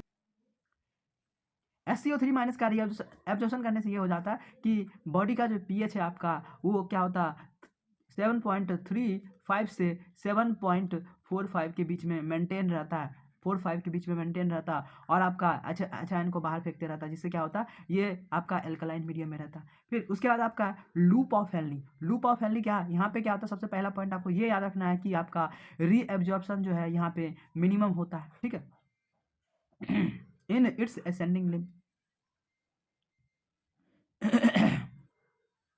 लूप ऑफ हेनली में आपको सबसे पहले ये याद रखना है कि रीअब्जॉर्प्शन जो है यहाँ पे मिनिमम हो रहा होता है, कहाँ पे, असेंडिंग लिम्ब में। ठीक है, दूसरा पॉइंट ये याद रखना है कि descending limb of the loop of Henley जो होता है वो वाटर के लिए परमिएबल होता है, बट ऑलमोस्ट इम्परमिएबल होता है इलेक्ट्रोलाइट्स के लिए। ठीक है, उसके बाद आपका असेंडिंग लिम्ब जो होता है वो इलेक्ट्रोलाइट्स के लिए परमिएबल होता है, वाटर के लिए इम्परमिएबल होता है। ये दो लाइन बहुत ही इंपॉर्टेंट है, कई बार नीट में क्वेश्चन आया, जरूर इसको है ना अच्छे से रट ले। ठीक है, आपको फिगर में भी एक बार दिखा देते हैं। जो आपका डिसेंडिंग लूप ऑफ हेनली होगा वहाँ से क्या हो रहा है, वाटर बाहर निकल रहा है, मतलब वाटर के लिए जो आपका डिसेंडिंग लिम्ब होगा वो परमिएबल होगा, और आपका असेंडिंग लिम्ब जो है वो NaCl के लिए परमिएबल होता है। इस बात को अच्छे से याद रखिएगा, ये सॉल्ट है आपका, सॉल्ट के लिए परमिएबल होता है। ठीक है, फिर आपका है डिस्टल कॉब्लेटेड ट्यूब्यूल में क्या होता है, कंडीशनल रीएब्जॉर्प्शन होता है। तो क्वेश्चन पूछेगा आपसे कंडीशनल रीएब्जॉर्प्शन कहाँ होता है, तो DCT आपका एक ऐसा पोजीशन है जहाँ पे कंडीशनल रीएब्जॉर्प्शन हो रहा होता है। जब भी कंडीशनल रीएब्जॉर्प्शन का बात वगैरह होगा तो आपको DCT याद रखना है ना। Conditional reabsorption of the Na+ and water tax place, है ना, कहता है कि जब भी आपके बॉडी में है ना बॉडी फ्लूइड का कमी हो जाएगा, वाटर का वैल्यू का कमी हो जाएगा, तो उस केस में कंडीशनल रीएब्जॉर्प्शन होगा, है ना, वो किससे होता है, आपका DCT से होता है। ठीक है, और ये क्या करता है, रीअब्जॉर्प्शन ऑफ SCO3- करता है, और SCO3- को रीअब्जॉर्ब करने से आपका क्या होता है, pH मेंटेन रहता है बॉडी का। उसके बाद सिक्रीशन किसका कर देता है, तो हाइड्रोजन आयन का, पोटासियम आयन का और NH3 आयन का, जिससे क्या होता है, आपका pH वगैरह मेंटेन रहता है, सोडियम पोटासियम बैलेंस वगैरह बॉडी में मेंटेन रहता है ना। सबसे लास्ट में आपका है कलेक्टिंग डक्ट में क्या सीखना है, this long duct extend from cortex to medulla, है ना, मतलब ये आपका कॉर्टेक्स में भी होता है और मेडुला में होता है। और कॉर्टेक्स में नेफ्रॉन का कौन कौन सा पार्ट था, तो आपका बोमेन कैप्सूल था सबसे पहला, दूसरा आपका PCT था, और आपका DCT पोर्शन था, है ना, और ये वाला पोर्शन भी आपका है ना कॉर्टेक्स में रहता है, और मेडुला वाला भी पोर्शन में ये रहता है। सेकेंड पॉइंट क्या था, allow the passage of small amount of urea into the medullary interstitium जो होता है उसमें क्या करता है, NH3 को है ना छोड़ते रहता है यूरिया को, अच्छा छोटा छोटा जो आपका कलेक्टिंग डक्ट होता है वो क्या करता है, थोड़ा थोड़ा अमाउंट का यूरिया जो है आपका इसमें छोड़ते रहता है, मेडुलरी इंटरस्टिशियम में छोड़ते रहता है, जिससे क्या होता है, आपका pH वगैरह मेंटेन रहता है। सेकेंड पॉइंट आपका ये कहता है कि allow the passage of small amount of urea into the medullary interstitium में क्या होता है, स्मॉल अमाउंट ऑफ यूरिया अगर डालते रहता है, जिससे क्या होता है, ऑस्मोलिटी मेंटेन रहता है। ठीक है, और pH वगैरह मेंटेन करने में भी थोड़ा बहुत मदद करता है, और क्या करता है, मान लीजिए है ना वाटर भी थोड़ा बहुत ये रीअब्जॉर्ब कर रहा होता है। ठीक है स्टूडेंट, अब हम लोग बात करने वाले हैं mechanism of concentration of urine, मतलब यूरिन को कैसे कंसंट्रेट कर सकते हैं उसके बारे में बात करने वाले हैं, है ना।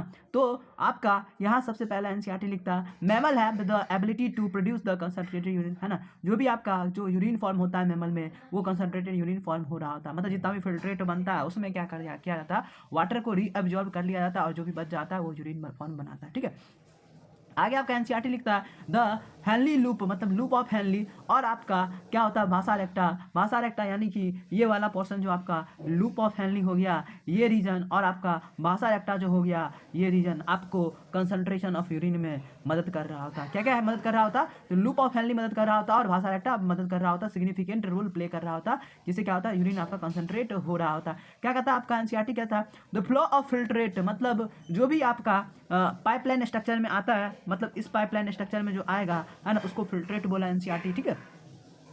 तो जो भी फिल्ट्रेट आएगा है ना पाइपलाइन स्ट्रक्चर में, ठीक है, जो आपका लूप ऑफ हेनली में आएगा इज अपोजिट डायरेक्शन है ना and hence form the counter current. कहता है the flow of filtrate in the two limbs of the loop of Henle in opposite direction है ना, दो limbs of loop of Henle मतलब डिसेंडिंग लिम्ब और ascending limb जो है यहाँ पे क्या होता है ना अपोजिट चल रहा होता है, ये तो नीचे आता है यहाँ ऊपर जाता है, तो क्या होता है अपोजिट चल रहा होता है, इसी को हम लोग क्या कहते हैं काउंटर करंट। जो आपका फ्लो जो हो रहा होता है ना इस लिम्ब में क्या होता है नीचे आ रहा होता है, इस लिम्ब में क्या होता है आपका ऊपर जा रहा था। फिल्ट्रेट क्या होता है, फिल्ट्रेट आपका यहाँ फॉर्म हुआ और इस पाइपलाइन स्ट्रक्चर से क्रॉस होते होते पहले नीचे जाएगा फिर ऊपर जाएगा, तो यहाँ पे अपोजिट डायरेक्शन में जो चल रहा होता है इसी को काउंटर करंट आपका क्या बोला एनसीईआरटी बोला काउंटर करंट चल रहा होता है। The flow of the blood through the two limbs of the भाषा रेक्टा यानी कि ऐसा ब्लड वेसल्स जो आपका लूप ऑफ हेनली के पैरेलल होता है उसी को भाषा रेक्टा कहा जाता है। बहुत सारा कैपिलरीज होता है उसको पेरीट्यूबुलर कैपिलरीज कहा जाता है, उसमें एक स्पेशल होता है भाषा रेक्टा जो आपका किसके पैरेलल होता है, तो लूप ऑफ हेनली में होता है उसके पैरेलल होता है, ठीक है, उसको हम लोग क्या कहते हैं भाषा रेक्टा कहते हैं। यहाँ भी क्या होता है टू लिम्स में अपोजिट डायरेक्शन में चल रहा होता है, यहाँ भी काउंटर करंट पैटर्न में चल रहा होता है। कहता है आपका एनसीईआरटी कहता है the proximity between the loop of Henle and vasa recta as well as counter current in they में help in maintaining the increasing osmolarity है ना, जो आपका लूप ऑफ हेनली होगा और भाषा रेक्टा होगा यहाँ पे क्या फ्लो अपोजिट चल रहा होता है और ये दोनों पास में आ जाते हैं, दोनों पास में आ जाते हैं, मतलब ये आपका भाषा रेक्टा जो है ये आपका इधर लगा हुआ रहता है ना, एनसीईआरटी बस यहाँ से डिस्प्लेस करके इसको बस दिखाया है, ठीक है, ये मत समझिएगा ये अलग रहता है, ये इसके साथ अटैच रहता है यहाँ पे कुछ ऐसा, ठीक है, तो इसके पास में जो रहता है ना उसको प्रॉक्सिमिटी लिखा और अपोजिट डायरेक्शन में चल रहा होता है ना उसको क्या लिखा एनसीईआरटी, उसको लिखा एनसीईआरटी क्या काउंटर करंट लिखा, ठीक है। क्या करता है हेल्प करता है मेंटेनिंग है ना, क्या क्या चीज मेंटेनिंग मदद करता है, तो ऑस्मोलरिटी मेंटेन करने में मदद करता है। ऑस्मोलरिटी क्या होता है, तो 300 मिली ऑस्मोल पर लीटर से लेके 1200 मिली ऑस्मोल पर लीटर तक होता है कॉर्टेक्स में, ठीक है, जो आपका बाहर वाला रीजन होता है सरफेस वाला एरिया होता है मेडुला का रीजन है ना वहाँ 300 मिली ऑस्मोल पर लीटर होता है, और जो आपका इनर वाला जोन होता है वहाँ 1200 मिली ऑस्मोल पर लीटर होता है। इस चीज को अच्छे से याद रखिएगा, ठीक है। और इसमें क्या मदद कर रहा होता, तो NaCl मदद कर रहा होता और यूरिया मदद कर रहा होता, ठीक है। तो समझिएगा अच्छे समझिएगा है ना, क्या होता है यहाँ पे क्या होता है जो डिसेंडिंग लिम्ब होता है जस्ट अभी बताए थे आपको ये किसके लिए परमिएबल होता है, तो ये आपका H2O के लिए परमिएबल होता है। बहुत इंपॉर्टेंट लाइन है पक्का याद रखिएगा है ना। क्या होता है जो भी H2O होता है ये यहाँ पे आके क्या होता है आपका बाहर निकल जाता है, बाहर निकलने से क्या होता है इसके अंदर जो फिल्ट्रेट वगैरह था वो नीचे आते आते कंसनट्रेट होगा, ये क्या करेगा वाटर को ये आपका भाषा रेक्टा रिसीव करेगा और उसको ऊपर ले जाएगा, वो है इधर कहीं पानी को छोड़ देगा। सोचिए थोड़ा सा पानी को यहाँ से रिसीव किया जाता है और ऊपर ले जाया जाता है ना, और यहाँ पे क्या होता है आपका क्या था 300 मिली ऑस्मोल था और यहाँ पे 1200 मिली ऑस्मोल था। क्यों 1200 मिली ऑस्मोल था, क्योंकि पानी निकाल के है ना ये लेके चल जाता है। फिर क्या होता है आपका सॉल्ट जो होता है ना, सॉल्ट मतलब NaCl वगैरह, सॉल्ट क्या होता है NaCl होता है, बाय मिस्टेक यहाँ पे NH3 लिख दिया गया है, थोड़ा सा इसको हम चेंज कर लेते, रुक जाइए। जो आपका ascending limb of loop of Henley होगा वहां वो किसके लिए परमिएबल होता है, वो आपका सॉल्ट के लिए परमिएबल होता है। सॉल्ट जो आपका होता है वो उसको किसको किस में भेज दिया था, तो भाषा रेक्टा में भेज दिया था। अच्छे से याद रखिए भाषा रेक्टा में भेज देता। भाषा रेक्टा क्या करता, सॉल्ट को यहाँ तक लेके आता और यहाँ पे कहीं पे लाके छोड़ देता है ना। क्या करता नीचे लाके सॉल्ट को छोड़ देता, यहाँ पे NaCl को छोड़ देता, इससे क्या होता नीचे में NaCl भर जाएगा। फिर आपका कलेक्टिंग डक्ट जो था वो आपका यूरिया वगैरह जो था उसको भी यहाँ निकाल रहा था, इससे क्या होता नीचे वाला एरिया में आपका है ना जो सल्यूट कॉन्सेंट्रेशन होगा, जो सल्यूट का मात्रा होगा वो बढ़ जाएगा, उससे क्या होगा जो आपका ऑस्मोलिटी होगा वो इंक्रीज हो जाएगा, ठीक है। तो आप इसको याद रखिएगा ये कि आपका यहाँ पे पानी को छोड़ा जाता, पानी को क्या करता ये वाला लिम्ब जो होता है वो पकड़ता पानी को ऊपर ले जाके छोड़ देता। फिर आपका क्या होता है इधर NaCl को छोड़ा जाता है, NaCl को जो छोड़ता है तो NaCl को क्या करता है ये होल्ड करता है, ये वाला लिम्ब जो होता है वो NaCl को लेता है, NaCl को लेके क्या करता है नीचे लाते लाते नीचे में जाके छोड़ देता। नीचे लाने से छोड़ने से क्या होता है नीचे में सल्यूट का मात्रा इंक्रीज होता है, सल्यूट का मात्रा के इंक्रीज होने से आपका ऑस्मोलिटी इंक्रीज होता है। फिर कलेक्टिंग डक्ट जो होता है वो भी आपका यूरिया को रिलीज कर रहा होता है, तो यूरिया से भी आपका ऑस्मोलिटी इंक्रीज होता है। इस पॉइंट पॉइंट को आपको अच्छे से याद रखना, इसी बात को एनसीईआरटी ने बताया। The gradient is mainly cause by the NaCl और यूरिया, है ना, NaCl और यूरिया के द्वारा, है ना, मेंटेन किया जाता है। जो NaCl इज, है ना, transport bye the ascending limb, जब NaCl को असेंडिंग लिम्ब ऊपर ले जा रहा होता है ना, of the loop of Henley which is exchange with the descending limb of the vasa रेक्टा, भासा रेक्टा के साथ एक्सचेंज कर लिया जाता है। मतलब भासा रेक्टा, है ना, ये आपका क्या है, ये आपका डिसेंडिंग सॉरी असेंडिंग लिम्ब है। असेंडिंग लिम्ब क्या करेगा, असेंडिंग लिम्ब आपका NaCl छोड़ते रहेगा, NaCl छोड़ रहा है, ठीक है। इस NaCl को कौन पकड़ेगा, इस NaCl को आपका भासा रेक्टा होल्ड करेगा। भासा रेक्टा का पोजीशन कहीं यहाँ होगा, भासा रेक्टा होल्ड करेगा, उसको नीचे ले जाएगा, नीचे लाके कहाँ छोड़ेगा, नीचे ले जाके, है ना, इस रीज वाला रीजन में कहीं छोड़ देगा, यहाँ से थोड़ा सा ऊपर ले जाके छोड़ देगा। इससे क्या होगा, आपका नीचे में ज्यादा NaCl का मात्रा हो जाएगा, जिससे क्या होगा, आपका 1200 मिली ऑस्मोल पर लीटर तक चले जाता है कंसंट्रेशन। इस बात को अच्छे से याद रखिएगा कि आपका 300 से 1200 मिली ऑस्मोल पर लीटर तक चल जाता है। किसके कारण, तो NaCl और यूरिया के कारण, ठीक है। जो NaCl is return to the interstitium by the ascending portion of the vasa recta, इस लाइन को भी अच्छे से याद रखिएगा। जो असेंडिंग वाला पोर्शन होता है वहां से, है ना, जो NaCl होता है इंटरस्टिशियम में चले जाता है। Similarly the small amount of urea enter the thin segment of the ascending limb of Henle loop which is transported back to the interstitium by the collecting tubule के द्वारा, है ना, फिर से रिटर्न आ जाता है। क्या हो जाता था, जो आपका असेंडिंग लिम्ब था वो आपका यूरिया को लेके जा रहा था, है ना, कहाँ, कलेक्टिंग डक्ट में, कलेक्टिंग डक्ट से फिर रिटर्न आ जाता था, है ना। ये सारा, है ना, जो आपका मैकेनिज्म है वो क्या करता है, कंसंट्रेशन ग्रेडियंट को मेंटेन करके रखता है 300 से 1200 osmol। क्वेश्चन क्या आएगा, क्वेश्चन आपका आएगा, है ना, इसका यूनिट क्या होता है, तो मिली ऑस्मोल पर लीटर। कितना से कितना तक मेंटेन करता है, तो 300 से 1200। कौन मेंटेन करता है, तो NaCl और यूरिया। क्या चीज, कौन सा मैकेनिज्म मदद करता है, तो काउंटर करंट, है ना, काउंटर करंट। काउंटर करंट मतलब अपोजिट डायरेक्शन में फ्लो, और प्रॉक्सिमिटी मेंटेन करता है, काउंटर करंट और प्रॉक्सिमिटी मेंटेन कर रहा होता है, ठीक है ना। यही बात लिखता है, the above describe transport of the substance facilitated by the special arrangement of the Henle loop on vasa recta is called counter current mechanism. Counter current mechanism याद रखिएगा, क्या करता है, आपका ऑस्मोलिटी को मेंटेन करने में मदद कर रहा होता है, ठीक है। This mechanism help to maintain the concentration gradient, क्या करता है, कंसंट्रेशन ग्रेडियंट को मेंटेन करता है। और इसके बाद पूछेगा, presence of the such interstitial gradient help in the easy passage of water from the collecting tube, thereby, है ना, concentrating the filtrate urine। जो आपका कलेक्टिंग डक्ट होगा, यहाँ से भी पानी को निकाल लिया जाएगा, पानी को निकाल के, है ना, कहाँ भेज दिया जाएगा, बॉडी में भेज दिया जाएगा, यूरिन को कंसंट्रेट किया जाएगा, और हमारा ह्यूमन बॉडी जो है 4 टाइम्स कंसंट्रेट कर लेता है। ये भी बहुत इंपॉर्टेंट क्वेश्चन होता है, इसको अच्छे से याद रखिएगा। 2-4 बार जो अच्छे से याद रखिएगा बोल रहे हैं उसको लिख के प्रैक्टिस कर लीजिए, ठीक है।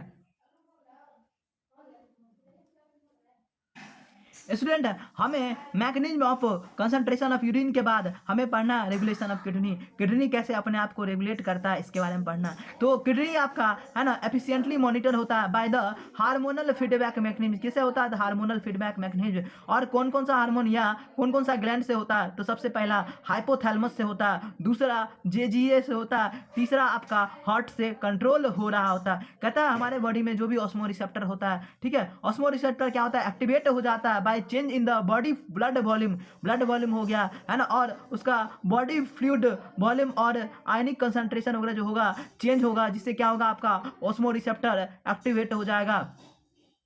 And in and excessive loss of the body fluid, जैसे ही बॉडी फ्लूइड ज़्यादा लॉस हो जाएगा तो आपका क्या होगा, जो ऑस्मो रिसेप्टर होगा वो एक्टिवेट हो जाएगा, ठीक है। एक्टिवेट होकर क्या करेगा, हाइपोथैलेमस को स्टिमुलेट करेगा। हाइपोथैलेमस को मैसेज दे रहा होगा कि कुछ हार्मोन्स रिलीज, कुछ केमिकल्स रिलीज करो, जिससे क्या हो, आपका, है ना, बॉडी फ्लूइड वॉल्यूम है ना फिर से मेंटेन हो पाए। तो हमारा हाइपोथैलेमस जो है आपका क्या रिलीज करता है, ADH रिलीज करता है, या उसी का दूसरा नाम वैसोप्रेसिन है वो रिलीज करता है। या तो सब ADH रिलीज करेगा या वैसोप्रेसिन रिलीज करेगा। कहाँ से रिलीज करता, तो न्यूरो हाइपोफाइसिस से रिलीज कर रहा होता है। ADH है जो है फैसिलिटेट करता है water reabsorption from the latter part of the tubule. जो आपका लेटर पार्ट ऑफ ट्यूब्यूल होगा, लेटर पार्ट ऑफ ट्यूब्यूल कहने का मतलब जो आपका लास्ट वाला पोर्शन जो होगा ट्यूब्यूल वाला पोर्शन का, मतलब नेफ्रॉन का ट्यूब्यूल का पोर्शन का लास्ट वाला होगा, जिससे क्या करेगा, पानी को रीअब्जॉर्ब किया जाएगा। जिससे क्या, पानी को रीअब्जॉर्ब करने से क्या होगा, डायूरेसिस मतलब वाटर का लॉस जो है वो कम हो जाएगा। And increase in the body fluid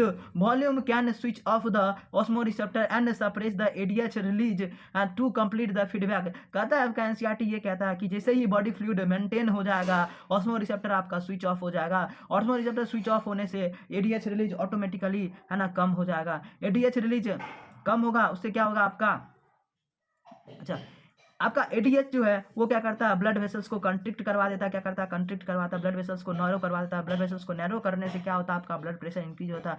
blood pressure increase करने से आपका ग्लोमेरुलर ब्लड फ्लो इंक्रीज होता है। ग्लोमेरुलर ब्लड फ्लो इंक्रीज होने से आपका जीएफआर फिर से मेंटेन हो जाता है।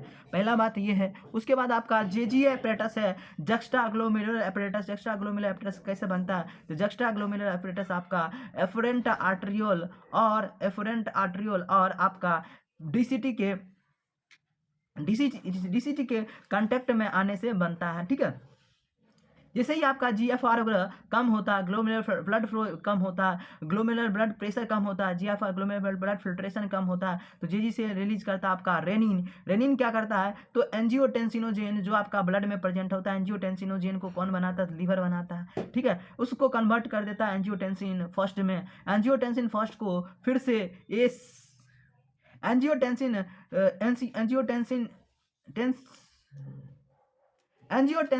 सेकेंड में कन्वर्ट किया जाता है। एंजियोटेंसिन सेकेंड जो आपका होता है पावरफुल वेसो कंस्ट्रिक्टर होता है। क्या होता है, पावरफुल वेसो कंस्ट्रिक्टर, मतलब जो भी ब्लड वेसल्स है उसको कंट्रिक्ट करवा देता है। कंट्रिक्ट करवाने से क्या होता है, आपका फिर से जीएफआर नॉर्मल हो जाता है। ठीक है, angiotensin second can activate the adrenal cortex. ये भी याद रखना आपको, एड्रिनल कॉर्टेक्स को मैसेज करता है कि एल्डोस्टेरोन रिलीज करो। एल्डोस्टेरोन क्या करवाता है, रीएब्जॉर्प्शन करवाता है Na+ and water from the distal part of the tubule, है ना, मतलब कंडीशनल रीएब्जॉर्प्शन करवाता है आपका कौन, एल्डोस्टेरोन करवा रहा है। इससे क्या होता है, आपका जीएफआर फिर से मेंटेन हो जाता है ना। और इस मैकेनिज्म को रेनिन एंजियोटेंसिन मैकेनिज्म कहा जाता है। ठीक है, उसके बाद आपका क्या होता है, उसके बाद आपका क्या होता है, ब्लड प्रेशर क्या हो गया था, इंक्रीज हो गया था। ब्लड प्रेशर को इंक्रीज मान लो छोड़ देंगे तो क्या होगा, आपका वाइटल ऑर्गन जैसे किडनी हो गया, है ना, इसके बाद आपका ब्रेन हो गया, इसको अफेक्ट करेगा। तो हमारा हार्ट क्या करता है, आर्ट्रियल वाल आपको याद रखना बहुत इंपॉर्टेंट है। आर्ट्रियल वाल ऑफ आपका हार्ट जो है वो आपका एएनएफ रिलीज करेगा। एएनएफ क्या करेगा,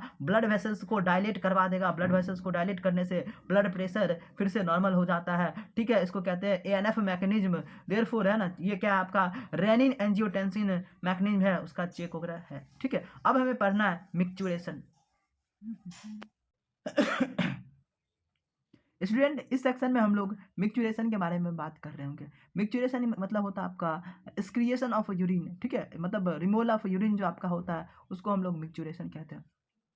कहता जो आपका यूरिन जो है फॉर्म किससे हुआ था, नेफ्रॉन से हुआ था। उसको यूरिनरी ब्लैडर में लेके आ जाएगा और उसको स्टोर किया जाएगा, है ना। कब तक स्टोर किया जाएगा, लिखता है टिल, है ना, जब तक कि वॉलंटरी सिग्नल एक आ ना जाए, कहाँ से, सेंट्रल नर्वस सिस्टम से, तब तक उसको स्टोर किया जाएगा। ठीक है, जब तक एक वॉलंटरी सिग्नल नहीं आ जाता है उस समय तक यूरिन को आपका कहाँ स्टोर किया जाता है, तो यूरिनरी ब्लैडर में स्टोर किया जाता है। ठीक है, अच्छा, सिग्नल कैसे आता है इसके बारे में आगे लिखता है एनसीईआरटी। कहता है जैसे जैसे यूरिन फिलअप हो रहा होता है यूरिनरी ब्लैडर में, वहाँ होता है आपका स्ट्रेच रिसेप्टर, है ना। जैसे जैसे स्ट्रेच हो रहा होता है वहाँ होता है आपका स्ट्रेच रिसेप्टर। जो स्ट्रेच रिसेप्टर जो होता है वो आपको सेंड करता है सिग्नल, कहाँ, सीएनएस को सिग्नल सेंड करता है। सीएनएस क्या करता है, सीएनएस एक मोटर मैसेज पास करता है, मोटर मैसेज पास करता है किसको जो वहाँ आपका यूरिनरी ब्लैडर है उसका स्मूथ मसल जो है उसको मोटर मैसेज पास करता है, जिसे वो कंट्रैक्ट करता है। और क्या होता है, आपका जो आपका ओपनिंग होता है, स्पिंटर होता है, स्पिंटर को,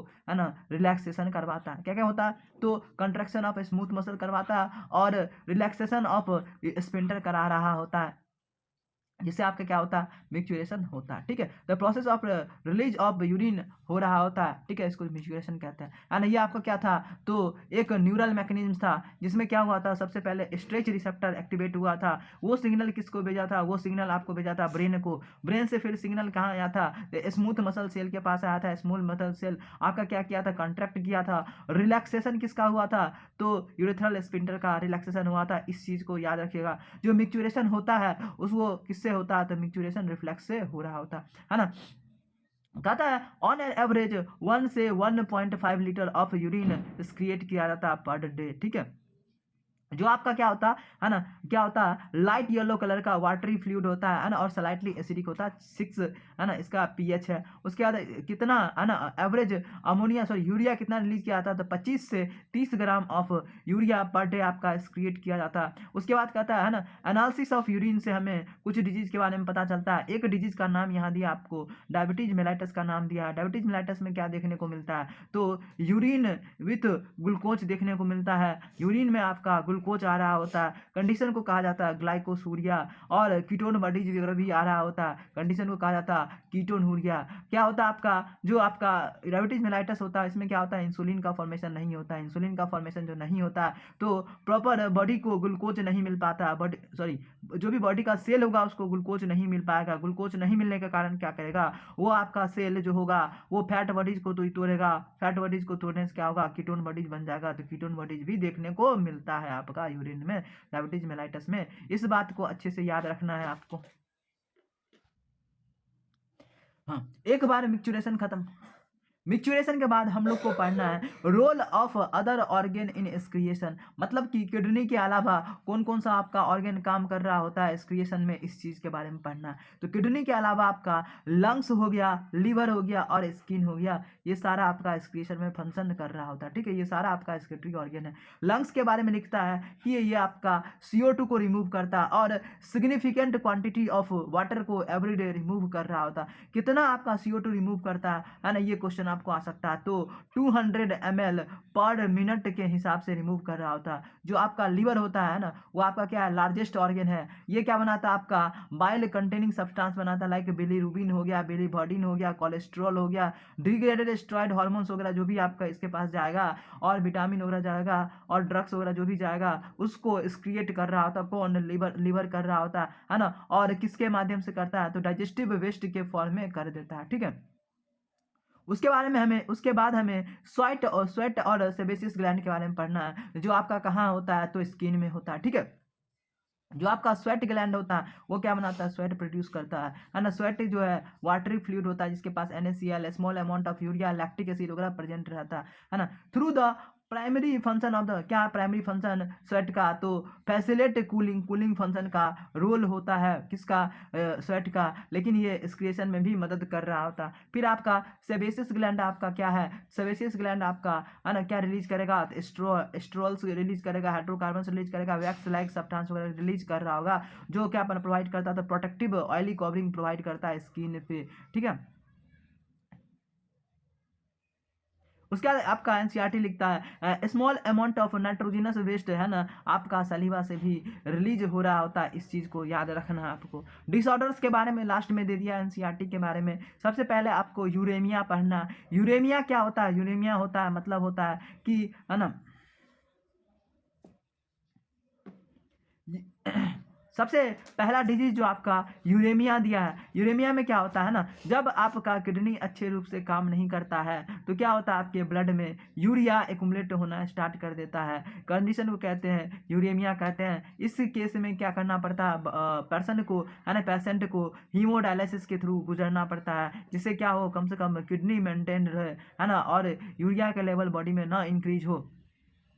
हीमोडायलिसिस में क्या होता है, तो कन्वीनियंट आर्टरी से ब्लड को निकाला जाता है और आपका आर्टिफिशियल किडनी में भेजा जाता है after adding anticoagulant like heparin. इस चीज़ को याद रखना है कि हम लोग क्या मिला देते हैं, एंटी कोगुलेंट मिला देते हैं, हिपैरिन मिला देते हैं। उसके बाद क्या करते हैं, ब्लड को है ना भेजते हैं आर्टिफिशियल किडनी में। आर्टिफिशियल किडनी में आपका क्या होता है, फ्लूइड होता है और सेलेफियन ट्यूब होता है। जो फ्लूइड होता है उसके पास सारा कंसंट्रेशन सेम होता है, बस नाइट्रोजिनस वेस्ट प्रेजेंट नहीं होता है। इस बात को आपको याद रखना है। The composition of the plasma except the nitrogenous waste सारा सेम होता है। ठीक है, जो इसमें सेलोफोन मेम्ब्रेन होता है जो अलाउ करता है passage of the molecule based on the concentration gradient. जो नाइट्रोजनस वेस्ट होगा वो आपका फ्लूइड में चल जाएगा, जो भी इंपॉर्टेंट केमिकल होगा वो प्लाज्मा में रह जाएगा और उसको फिर से वेन में भेज दिया जाएगा। आर्टरी से निकाला गया और वेन में डाल दिया गया। इस चीज़ को आपको याद रखना है ना। क्या मिला देता है, एंटी हिपैरिन नाम का केमिकल मिला देता है, एंटी हिपैरिन वगैरह मिला देता है जिससे है ना। और ये क्या है, इंपॉर्टेंट है, ये आपका जो आपका यूरिक पेशेंट है उसके लिए बून है। ठीक है, इस चीज को याद रखना। फिर क्या आता है, अगर मान लीजिए एक्यूट रीनल फेल्यूर हो गया। एक्यूट रीनल फेल्यूर मतलब रीनल आपका किडनी जो है साफ ही खराब हो चुका है, तो उस केस में एक ही ऑप्शन बचता है कि किडनी ट्रांसप्लांट किया जा सके। ठीक है, इसमें क्या होता है, एक फंक्शनिंग किडनी लगाया जाता है ना, और प्रेफरेंस जो आपका डोनर लिया जाता है ना वो क्लोज रिलेटिव को लिया जाता है ताकि चांस ऑफ रिजेक्शन कम हो सके, है ना, जो इम्यून सिस्टम के द्वारा है ना हो रहा होता है ना। जो कहता है आपका एनसीईआरटी कहता है मॉडर्न क्लिनिकल टेक्निक है वो इंक्रीज कर दिया सक्सेस रेट को दिस कॉम्प्लिकेशन टेक्निक में। उसके बाद आपका कैलकुलाई क्या होता है, रीनल कैलकुलाई में होता है जो आपका इंसॉल्युबल मास ऑफ क्रिस्टल, मतलब पत्थर बन जाना, किडनी में पत्थर जो बन जाता है उसी को हम लोग क्या कहते हैं, रीनल कैलकुलाई कहते हैं।